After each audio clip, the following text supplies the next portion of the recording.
Well, welcome to rant number 2 today. And rant number 1 was about our tower case. So many of you have questions about that. I thought I'd try to answer all at once with that last rant. And today I wanted to talk a little bit about one of the major questions on the news today, on a lot of people's minds, and that is, what is socialism?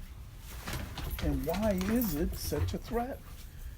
And why is it considered such a threat against our basic liberty? Is it such a threat? First, we need to define what it is. One poll I saw had major portion of millennials and younger who preferred socialism over capitalism. The thing here, the interesting point of this was, none of them that were asked could define what socialism was. They didn't even know what they were talking about. They threw off all kinds of ideas that weren't even close to the truth. And that's a sad statement on pretty much the condition of youth. I was the same way when I was their age. No doubt, I thought I knew everything. I knew better than the older generation that had twice as much life and experience as I had. I just knew I knew what I was talking about, and I was a researcher. I dug down to find out a lot of things about what I believed. But the longer I lived, the more I studied, the more I dug down, the more I found out there is so much misinformation out there. And, we all know in part, see in part, and things change as you grow older. If you're wise and learn from experience, I think you're bound to change. But socialism, I think, is very misunderstood. I asked our MorningStar University students the definition of socialism. They gave some pretty good answers. I was pleasantly surprised. Now, we talk about a lot of things, and they study a lot of things. We got serious students in that school that really want to know, and they dig deep. So I was pleasantly surprised, though. And then I asked our staff, I asked other students, everybody I could for a while, what is socialism? And got a few good responses, but none of them really nailed the definition as well as we, I think, should be able to nail it. So we talked about it a lot. And then I saw this AOC, Ocasio-Cortez, give a definition of capitalism that wasn't even close. Wasn't even in the ballpark. It's crazy and bizarre, I would say. Again, I don't even know where she got her slanted, bent information, but she even interpreted that wrong. And so, I don't know, she's kind of now the poster child for the younger, for the millennials and all, but man, I hope they're all not the way she is. And she's an exciting young, you have to appreciate her zeal, you have to appreciate her boldness, which I do. If she ever got educated, I think she could be a great leader, which I think is true of many millennials and younger that got two important things going for her, but really wrong information and overconfidence in what she thinks she knows. And that's sad, but I was there too. And I have to think we have to give room for that. But what is socialism? Definitions count. But, we're working on with our master's students, coming up with a clear 1 to 2 short sentence definition. That may be hard to do. But very basically, socialism is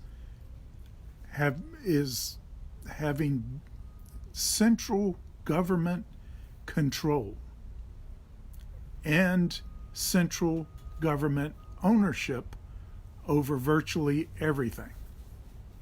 Now, there are degrees of socialism. You know, the U.S. is right now far more socialist than we were just 10 years ago. Far more so under the Obama administration. The crown jewel of socialism is health care. They feel like, the socialists have taught for nearly a century now, seize health care, you can seize the rest and take over the rest. And that was the crown jewel of liberals and socialists. And but socialism, all socialism is a form of Marxism.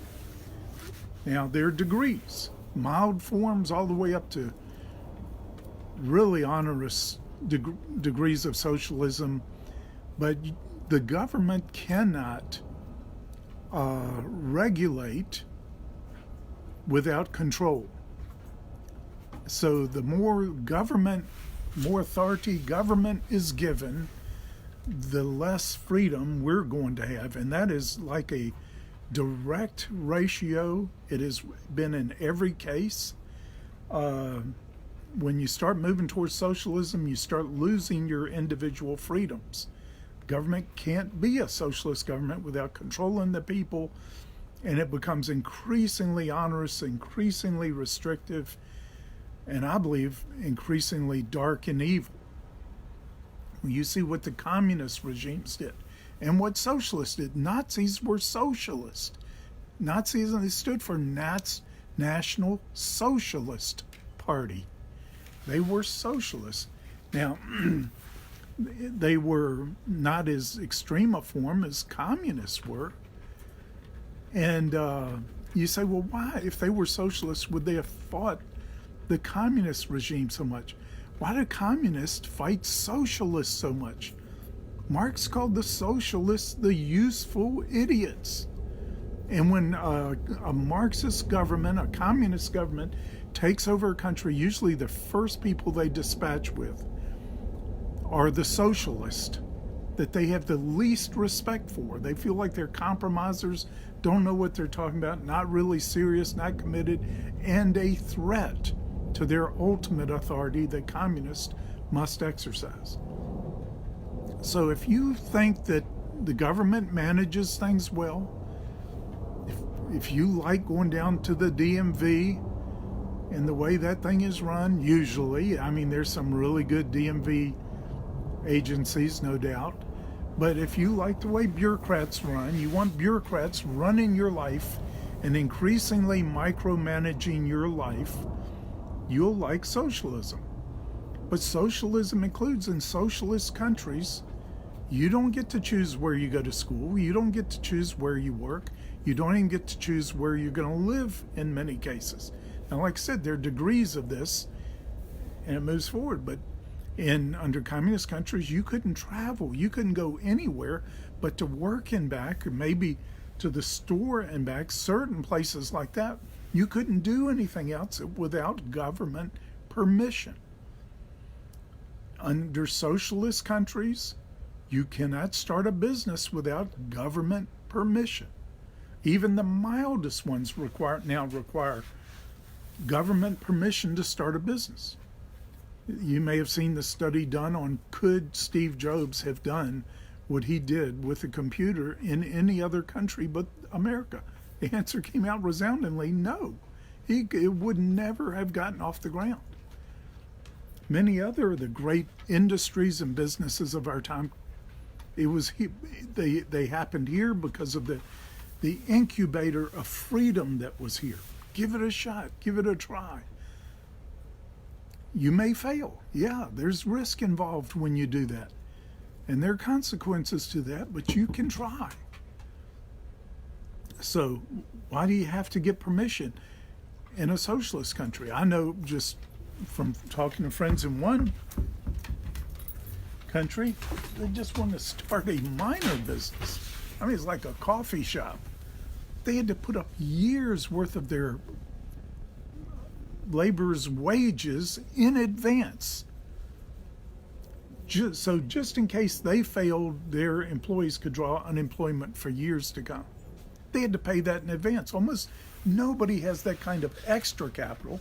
after buying coffee machines, the building, or renting, and all the other things you need to do to start a business, to add on top of that years worth of salaries paid up front and put in the bank where you can't touch it, put in the government where you can't touch it. It's there on reserves if needed, but all that extra just to start a business.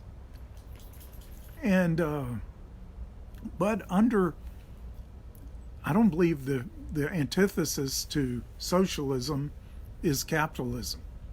Capitalism is actually not an economic system. It's the results or the fruit of a free market system.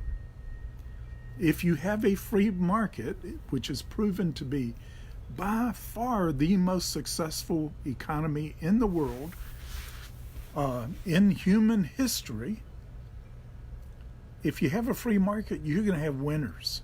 You're going to have people that start businesses and make money. Money is capital. So if you have winners in a free market system, you're going to have some that have more capital than they can sink into their own business. What do they do with that? Almost all of them. Matter of fact, all that I know that are successful entrepreneurs, whatever they cannot reinvest in their own company or is not needed in their own company, they invest in others. They become venture capitalists, helping other people start businesses, and this is where it goes. Well, in a capitalist thing, there's automatic controls over what is made, what kind of businesses are started, because you're not going to start a business to make something people don't want. And then if you make something they want, you're going to have to make it good enough that they want to buy your version, and you're going to have to make it cheap enough or inexpensive enough, or let's just say that the value is good enough that it's worth it for them to buy your thing. And all the markets help set all these things, and it's kind of the ultimate democracy where the people vote themselves on what they want to buy and everything else. Under a free market system, you decide where you want to go to school, what kind of job you want. It's the market that dictates. Now, you may want to be something the market is not going to bear. Like the market doesn't need. Well, you're going to have to choose something else. So there are some things where but you get to choose. In a socialist country, you don't. And every socialist country has actually eventually consumed its own resources to the degree where it collapsed, just like we've seen in Venezuela. The in our face example of what socialism did it to the wealthiest, probably, the wealthiest country in South or Central America, the most stable, brilliant, wonderful country. Socialist government gets in by vote. People voted for it because I don't think they understood what they were voting for. The socialist sounds to some people like, well, we like social media, we like social things, and that's how superficial some people are. They understand, well, what they got was their economy now is totally collapsed. People are starving to death. Millions have already fled the country. And it's so tragic. Such a great, powerful, wealthy country gets destroyed so fast. We've seen it over and over again. One of the most wonderful, greatest countries, most advanced countries in Africa was Rhodesia. It's now Zimbabwe. What does that look like? What did socialism do to that? I've got, $10 trillion Zimbabwe dollars. Their dollar used to be equal to the US dollar for dollar. Now $10 trillion notes are being made and they're not worth anything. I don't think they even make notes anymore. Their money is worthless. That's happened in Venezuela. They had 1,000,000% inflation. And then it seemed like weeks, it had jumped to 2,000,000%, which is basically their money is worthless. That happened in Germany in the 30s, and look what the result was. National Socialism. The strong armed dictators came in, they kept the socialist part. But we need to understand what we're talking about. And then today, if you didn't see, we're going to have to talk about this. What's going on with this Green New Deal? We've got to take that thing apart.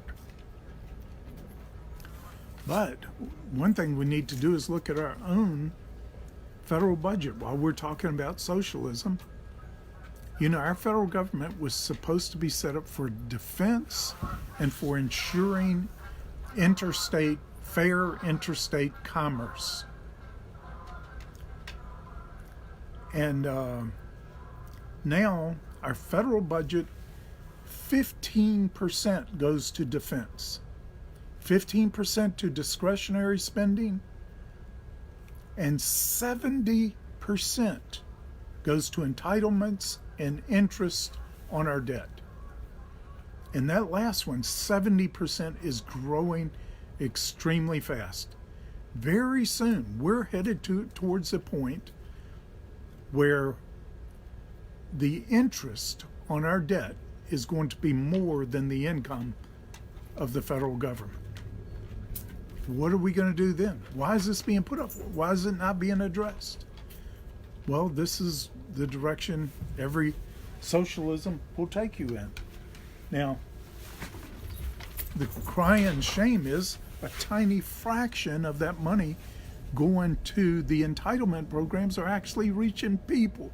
It's being consumed in bureaucracy and mismanagement, duplication, everything else. Even if we wanted that government, by definition, by its very nature, bureaucratic nature of modern government, cannot manage things well. That's why we should want to see the money kept in the hands of the people and give to our government only what it definitely, basically needs for the most basic reasons that it exists. I'm just saying, bless their hearts. Thank you for joining me for today's rant.